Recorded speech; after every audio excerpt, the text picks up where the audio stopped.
విజయ్ కుమార్ గంట. ఈ మధ్య కొంతమంది పురాణ ప్రవచకుల ముసుగులో భారతీయ ఇతిహాసాలైనటువంటి ఒక రకంగా చారిత్రక గ్రంథాలైనటువంటి భారతాన్ని, రామాయణాన్ని కూడా అవమానపరుస్తున్నారు. అందులో క్యారెక్టర్స్ని, ఔన్నతి కలిగినటువంటి వాళ్ళని అపహాస్యం చేసే ప్రయత్నం చేస్తున్నారు.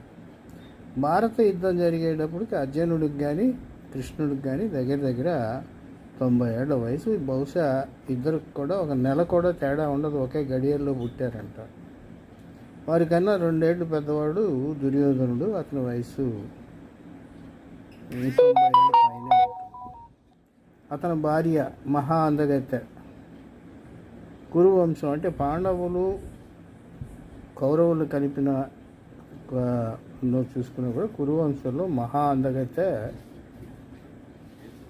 భానుమతి. ఆవిడ దుర్యోధనుడిని ప్రేమించి పెళ్లి చేసుకుంటుంది. ఇక్కడ భర్త దుర్యోధనుడు కుటుంబాన్ని ప్రేమించినంతగా ఎవరిని కుటుంబాన్ని, దేశంలో ప్రజల్ని, మంచి పరిపాలన దక్షకుడు. అందుకనే దుర్యోధనుడిని సుయోధనుడు అనేవాడు. అతనికి దాయాదులతో శత్రుత్వం ఉంది కానీ ప్రజల్ని తక్కువగా చూసేటువంటి ఆలోచన లేదు. మంచి పరిపాలన ఇవ్వగలిగాడు కాబట్టే పాండవుల కన్నా ఎక్కువ మంది దుర్యోధన పక్షాన ఉంటారు. సరే, అది అంతా వదిలేస్తే ఈ మధ్య కట్టుకథలేదో ఇండోనేషియా భారతం అంట, థాయిలాండ్ భారతం అంట, ఎక్కడో మలేషియా భారతం అంట, ఎక్కడో భారతాలు తొక్కలో కంబోడియా భారతాల్లో వెంటనే దుర్యోధనుడు చనిపోగానే భానుమతి అంటే 80 ఏళ్ళు పై వయసు ఉన్నటువంటి ఆమె 90 ఏళ్ళ వయసు ఉన్నటువంటి అర్జునుడిని పెళ్లి చేసుకొని తమ వంశాన్ని కాపాడు. దీనంత కట్టుకథ రెండోది లేదు. మహాపరాక్రమవంతురాలు ఆవిడ.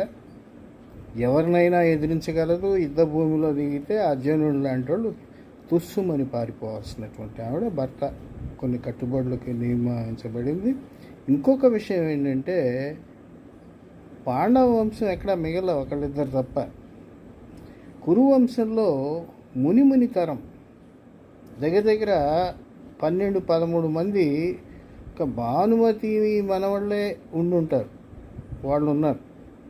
తర్వాత అందరూ కలిపి కౌరవ సంతతి 250 మంది మిగిలి ఉన్నారు. వీళ్ళకి మిగిలింది ఎవరూ లేరు. అంచేత వాళ్ళందరినీ పోగేసి యుద్ధం చేయించడంలో భానుమతి నిష్ణాతుంటారు. ఆవిడకి అర్జునుడిని చేసుకోవాల్సిన అవసరం లేదు. ఇలాంటి కట్టుకథలను ఖండించండి.